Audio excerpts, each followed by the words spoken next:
Assalamualaikum warahmatullahi wabarakatuh, Sobat Informatika semuanya. Selamat datang kembali di podcast Simatif. Nah, kali ini kita kedatangan tamu spesial karena mendengar dekat-dekat ini tuh baru aja ada wisuda ya. Nah, ada beberapa anak atau salah satu mahasiswa nih yang lulus dengan IPK tertinggi lah sejurusan. Dan emang lulusnya itu tepat waktu. Di sini ada Kang Aas. Assalamualaikum Kang Aas. Waalaikumsalam. Halo Gimana semuanya. kabarnya nih Kang?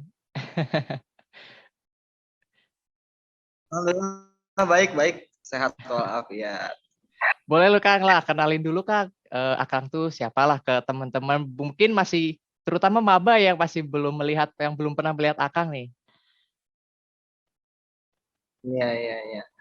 Oke, sebelumnya selamat sore kawan-kawan, mahasiswa-mahasiswa, adik-adik kelas ya, khususnya eh, lama tak jumpa ya. Posisinya kan lagi pandemi, kita gak, apalagi ke angkatan-angkatan yang paling baru, kita gak pernah ketemu mungkin di kampus.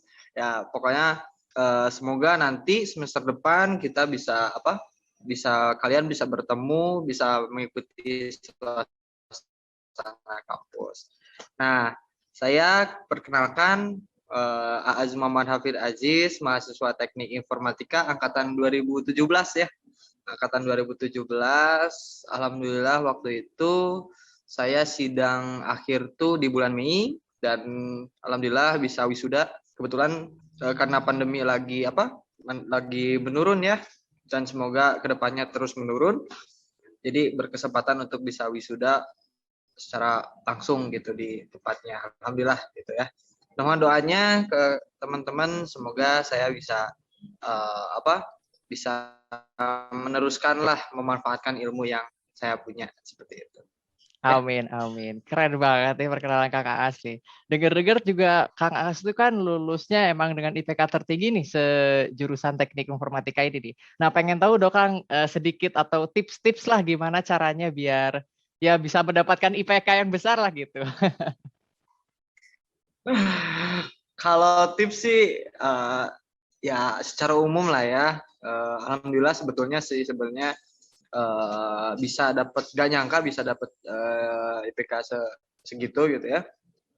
Tapi kalau misalkan berbicara tips ya tips wajar lah istilahnya ketika kalian mau belajar, ketika kalian studi, kalian belajar, kalau misalkan mau UTS kalian belajar, istilahnya gini, saya gak terlalu terfokus terhadap belajar sih, saya suka dengan organisasi, saya suka dengan kegiatan-kegiatan lain, ikut lomba dan sebagainya, ya tapi akademik itu adalah prioritas menurut saya gitu ya. Ada orang yang berpikir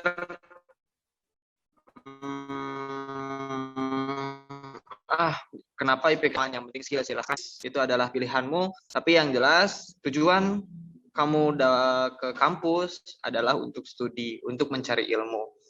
Nah, kalau misalkan untuk gimana dapetinnya, IPK-nya kayak gimana, yang jelas jangan malas untuk belajar gitu. Nah, gimana sih strateginya ya? Strateginya untuk dapat nilai yang lumayan bagus, misalkan yang pertama mungkin teman-teman bisa jangan jangan sistem SKS deh gitu loh. Kan kebiasaannya kita kalau misalkan mau UTS, mau UAS itu sistemnya SKS gitu ya. Nah, Benar banget coba Kang. mulai dari sekarang rubah, jangan sistem SKS, minimal minimal banget 3 hari kamu udah prepare, udah belajar apa yang mau diujiankan. Nah, pas di hari H kamu bisa matangin gitu kan malamnya gitu misalkan. Terus yang kedua, kalau misalkan ngerjain tugas jangan asal-asalan, karena percayalah tugas itu diperiksa ya, diperiksa. Jadi ada anggapan oh tugas mah gak diperiksa, jangan kayak gitu. Ingat, kalau misalkan ngerjain tugas itu ilmunya untuk diri kamu sendiri, jangan ini mah periksa dan sebagainya, jangan berpikir seperti itu. Yang jelas belajar, ngerjain tugas, tujuannya cari ilmu, itu sih yang penting sih. Jadi belajar jadi happy gitu lah. Jadi jangan jadikan belajar itu sebuah beban, tapi jadikanlah belajar itu adalah sebuah kesenangan yang bisa membuat kamu bisa lebih ingin tahu ke depannya seperti itu. Itu sih tips saya.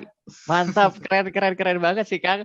Tadi dengar-dengar juga ya, terutama mungkin cukup kesentak juga dengan suka deadliners gitu, karena ya minimal 3 hari sebelumnya tuh tugas sudah mulai diselesaikan lah gitu. Dan cara merubahnya itu kan dengan tadi kata Akang tuh merubah si belajar itu jadi senang nih. Nah kalau cara Akang sendiri mengubah cara belajar atau bagaimana sih mengubah mindset tuh jadi belajar tuh senang tuh gimana sih Kang? Kalau oke, yang jelas sih gimana caranya belajar. Tiap orang punya cara belajarnya masing-masing gitu ya. Jadi tiap orang jadi punya cara belajarnya masing-masing. Ada yang mendengarkan, kemudian ada yang caranya ngejelasin ke orang gitu, ngejelasin ke tembok dan sebagainya. Itu gali lah itu. Kayaknya enaknya belajar kayak gimana gitu kan. Sama bikinlah dalam diri itu bahwa kamu tuh ingin tahuan yang tinggi gitu. Nah kalau misalkan ingin tahu yang tinggi, dia tuh nggak akan ngerasa belajar itu jadi beban. Misalkan saya pengen tahu tentang sesuatu hal gitu ya. Nah karena rasa keinginan tahu itu, sehingga mencari-carilah gitu kan. Bahkan sampai larut malam dan sebagainya. Tapi ketika udah tahu, udah dapat, ada sebuah kepuasan tersendiri. Nah kayak gitu. Jadi bikinlah diri kamu sendiri itu memiliki jiwa keingintahuan yang tinggi gitu kan, sehingga dalam proses belajarnya pasti akan gitu kan. Adapun hasilnya ya gimana nanti gitu, yang penting kita udah ikhtiar, udah belajar kayak gitu. Keren banget sih, berarti emang intinya sih kepo dulu ya Kang, kepo dulu sih. Dan emang berarti passion itu main banget kayak misalnya buat kita ingin tahu itu, kalau emang kita nggak ada ketertarikan di dunia atau di bidang yang kita geluti juga susah gitu untuk menemukan semangat belajar kita gitu. Nah nanti tadi juga dengar bahwa Akang tuh ya ini ya aktif berorganisasi juga. Aku juga tahu gitu karena waktu aku maba tuh emang ngelihat Akang di Himatif gitu ya. Nah ada juga ada beberapa stigma yang suka beredar tuh, kalau anak-anak organisasi mah nggak ada waktu buat belajar, atau anak organisasi mah IPK-nya kecil-kecil kayak gitu tuh. Sebenarnya bener gak sih Kang? Ya gimana ya, kalau misalkan anak organisasi yang seharusnya itu dia udah punya set plan yang bagus gitu ya. Yang maksudnya kayak gini, dia organisasi berarti dia udah bisa manage waktu loh gitu. Oh, mana yang jadi prioritas, mana yang jadi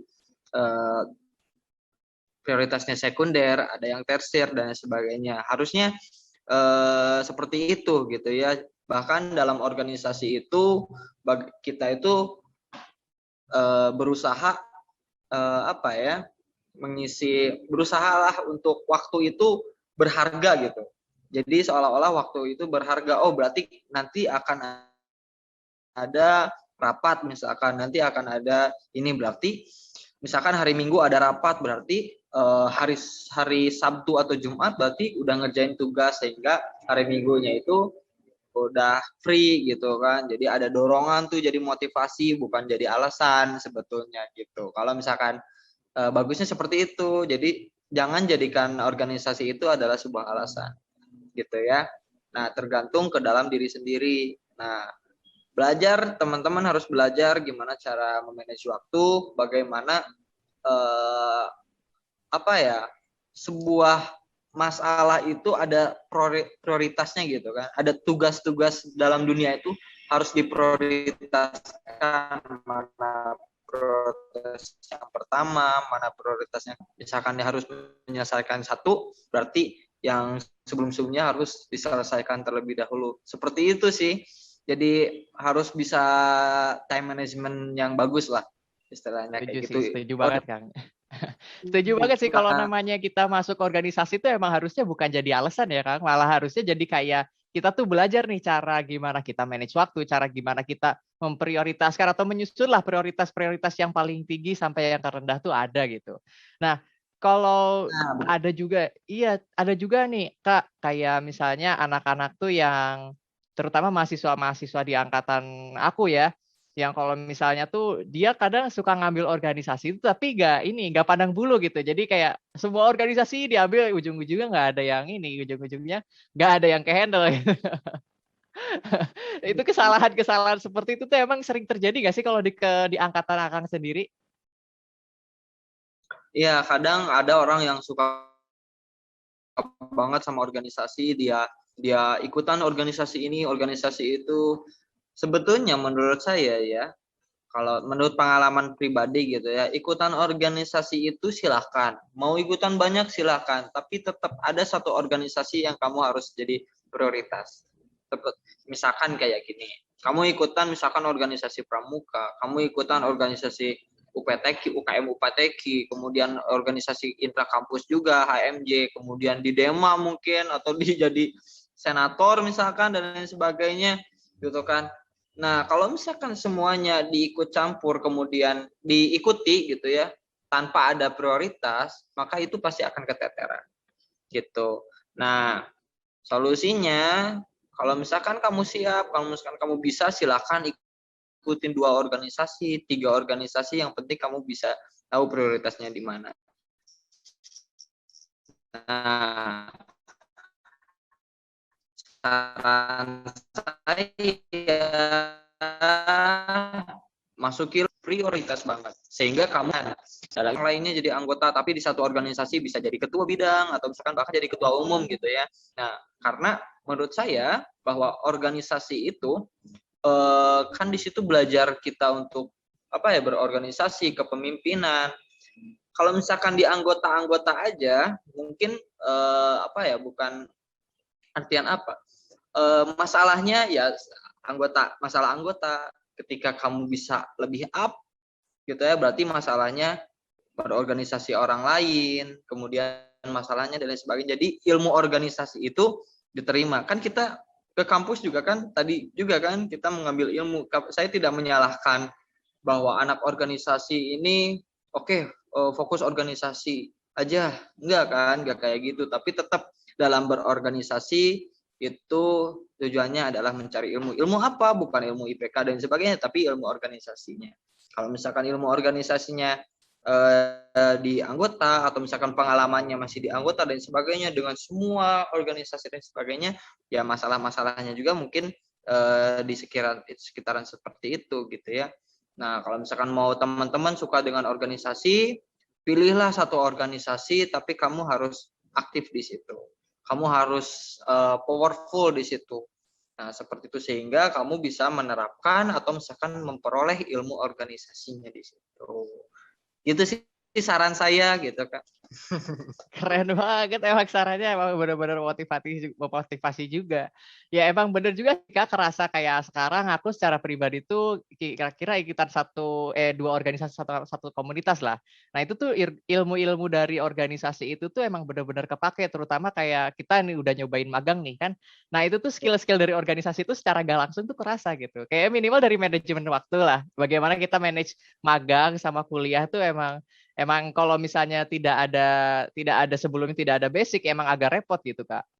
Nah, balik lagi nih ke dunia perkuliahan. Kan biasanya kalau kita nemuin mata kuliah atau tugas-tugas yang susah tuh suka kita ada kelompok belajarnya sendiri lah gitu. Kayak bersama orang-orang yang satu frekuensi, hayu orang ngerjakeun ieu, haru orang diajar ieu gitu. Nah, itu tuh Akang tuh kayak gitu tuh membantu gak sih kayak gitu? Atau mending pilih belajar sendiri? Kalau saya tentunya nggak semua saya pro ya, nggak semua saya bisa. Ada mata kuliah yang menurut saya sulit gitu kan. Jadi jangan canggung untuk bertanya. Jadi percayalah bahwa setiap orang itu punya kekurangan dan punya kelebihan masing-masing. Gitu loh. Jadi ada orang yang bisa jagonya di mata kuliah ini, ada jagonya yang di mata kuliah itu. Nah, silakan bertanya kayak gitu. Nah, selagi masih saya bisa gitu ya, selagi masa saya bisa, saya mencari tahu sendiri. Kalau udah mentok, Nah, barulah nanya-nanya, diskusi kayak gitu. Jadi jangan berpikir bahwa oh saya mah ada nanti misalkan IPK semester 1 semester 2 IPK-nya 4 gitu ya. Dan saya mah era atuh misalkan IPK semester 1 semester 2 IPK 4 tapi nanya-nanya saya harus bisa sendiri. Jangan seperti itu. Percayalah bahwa setiap orang punya kekurangan, punya kelebihan masing-masing. Saya jago di ini, saya jago, dia jago di itu, marilah bertanya, berdiskusi gitu kan. Nah, kalau menurut saya pribadi ada yang lebih jago kalau misalkan berbicara skill ya, ada yang lebih skillnya lebih baik daripada saya, ada yang jago ngodingnya lebih baik dari saya gitu kan. Saya sering berdiskusi seperti itu. Ya, kayak gitu. Jangan malu bertanya. Mau ke dosen, mau ke yang lain juga gitu kan. Tapi tetap jangan asal langsung bertanya. Maksudnya tuh tugas ini gak ngerti dan sebagainya, cari tahulah sendiri dulu gitu loh. Cari tahu sendiri dulu karena itu adalah proses belajar gitu ya. Nah, jadi jangan pengen disuapin, oh ini mah kayak gini, jangan kayak gitu karena tujuan kita adalah belajar. Itu aja sih. bener banget nih Kak. Kayaknya emang saran ini tuh emang berlaku untuk semua umat kayaknya ya. Nggak bukan cuman IPK tinggi aja, IPK rendah juga ya jangan minder. Aku mah kalau belajar sendiri nggak bisa, aku harus disuapin terus. Padahal cobain aja dulu kita belajar sendiri gitu.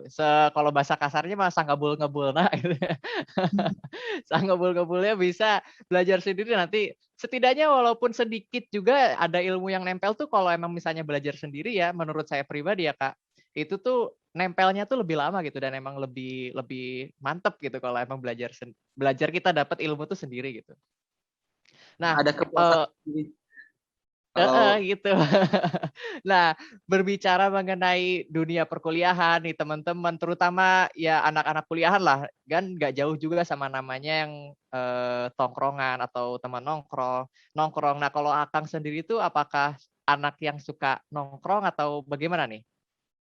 oh saya suka banget main, seriusan. Saya suka banget main, saya suka banget kesana sini lah gitu ya. Makanya waktu itu saya ikutan organisasi ini, organisasi itu. Semester 1 itu saya ikutan organisasi. Oh enggak ya, semester 1 saya gap dulu, semester 2 udah masuk himpunan, terus kemudian semester 2 juga udah masuk pramuka. Karena saya suka berdiskusi, saya suka ngobrol sana sini, ngisi aktivitas kayak gitu. Saya gak strict, oke, kuliah doang gitu kan, kupu-kupu kuliah pulang enggak kayak gitu.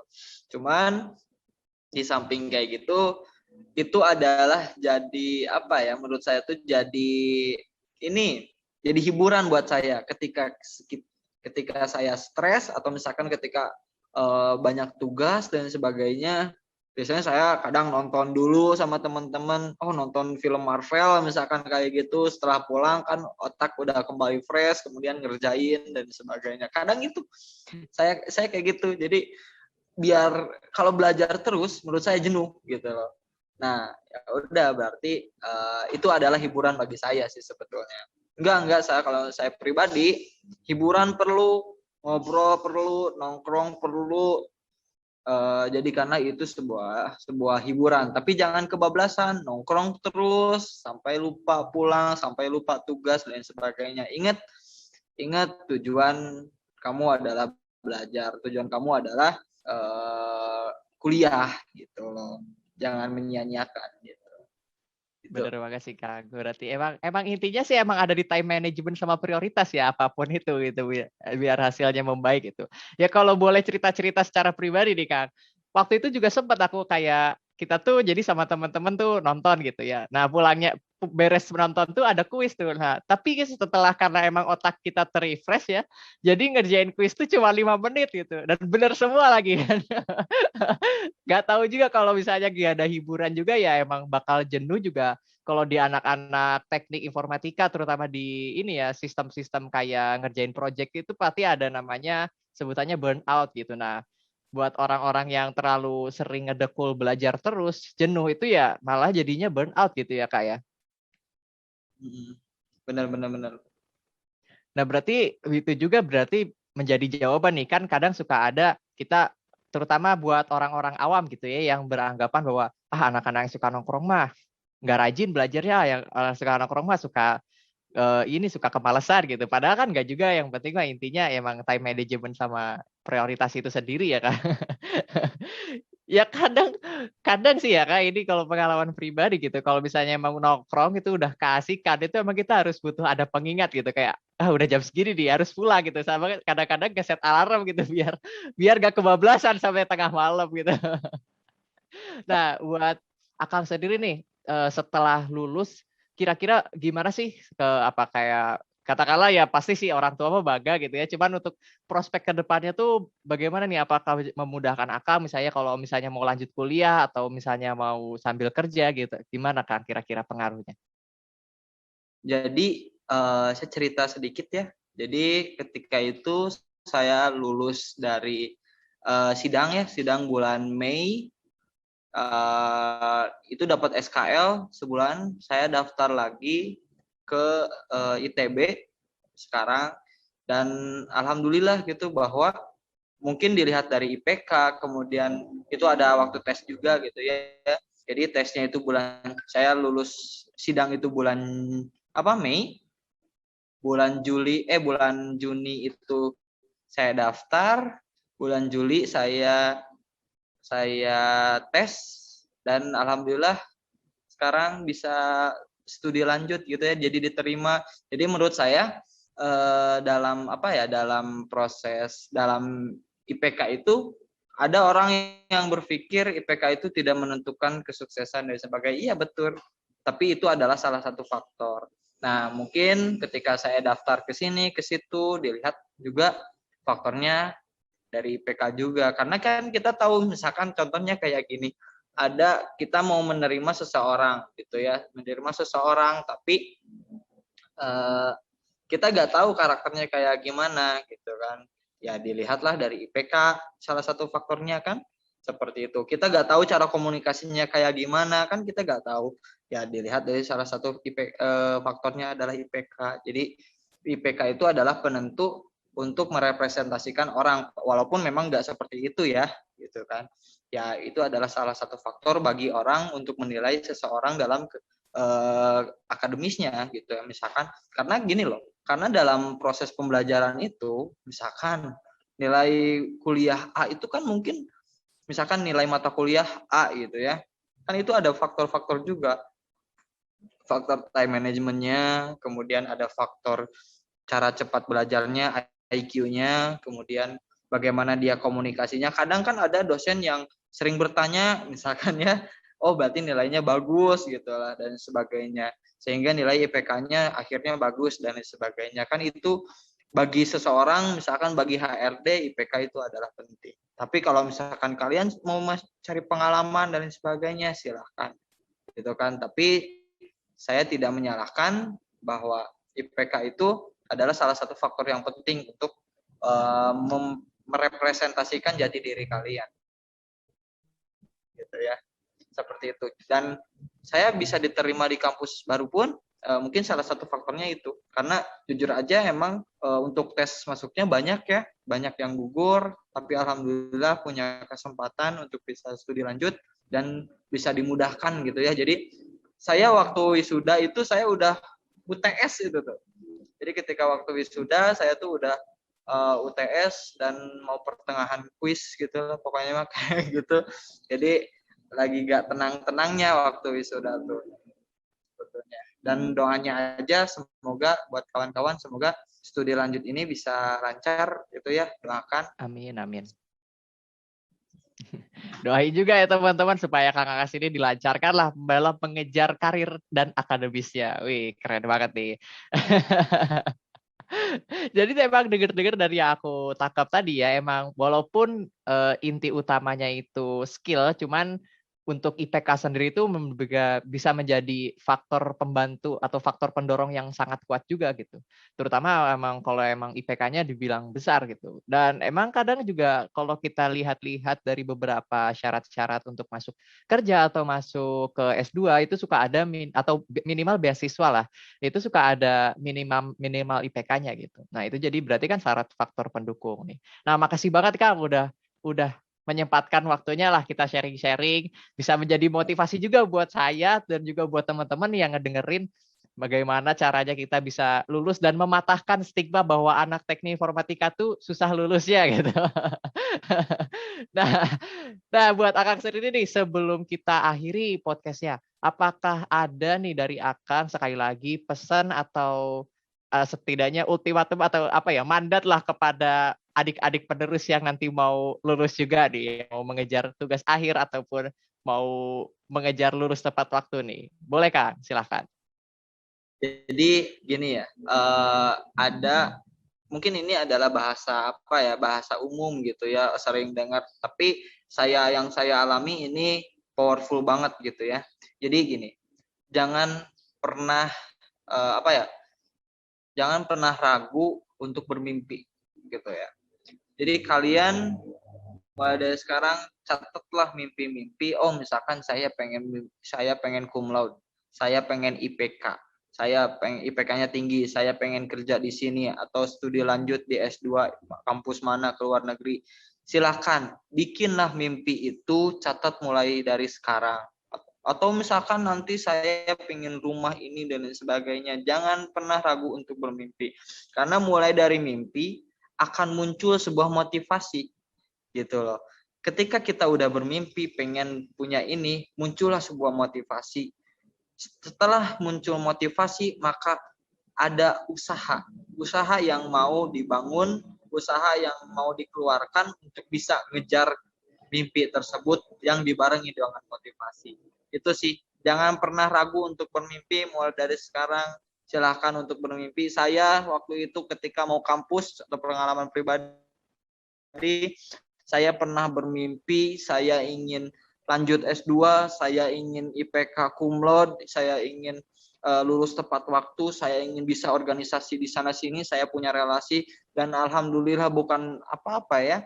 Dan alhamdulillah itu sedikit demi sedikit tercapai. Mungkin teman-teman juga pernah ada yang kayak gitu, pengen ini, pengen itu dan akhirnya tercapai satu demi satu.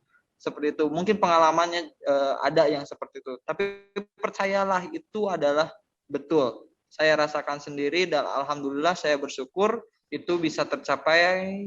Alhamdulillah penuh rasa syukur gitu ya. Terima kasih kepada semua yang support, kepada Pak Ajur, kemudian pembimbing dan sebagainya yang telah mensupport sehingga saya bisa mendapatkan suatu hal yang luar biasa seperti itu. Jadi sekali lagi buat kawan-kawan jangan pernah dan jangan lupa untuk bisa bermimpi, ciptakan mimpi tersebut menjadi sebuah motivasi dan laksanakanlah tujuan mimpi tersebut yang dibarengi dengan motivasi. Insya Allah itu akan kecapai. Semangat buat adik-adik semuanya. Kalau misalkan ada apa-apa, jangan ragu untuk bertanya, sharing komunikasi dengan kakak tingkat dan sebagainya. Seperti itu dari saya. Terima kasih. Alhamdulillah. Oh ya, terima kasih juga. Makasih udah bisa mengajak saya untuk ngobrol-ngobrol. Siap, makasih juga Kang. Pasti didoain lah. Kita juga teman-teman doain ya semoga Kang Aas itu mendapatkan kesuksesan lah di apapun itu yang sedang dikejar oleh Kang Aas. Nah sekali lagi terima kasih kepada Kang Aas sudah ngisi waktu dan ngasih motivasi buat kita semua. Buat teman-teman juga jangan lupa disebar ke teman-teman yang lainnya supaya kita semua bisa lulus bareng-bareng lah sebutannya. Sekian dari saya Nova Rizkullah dari Podcast Simatif. Terima kasih. Wassalamualaikum warahmatullahi wabarakatuh.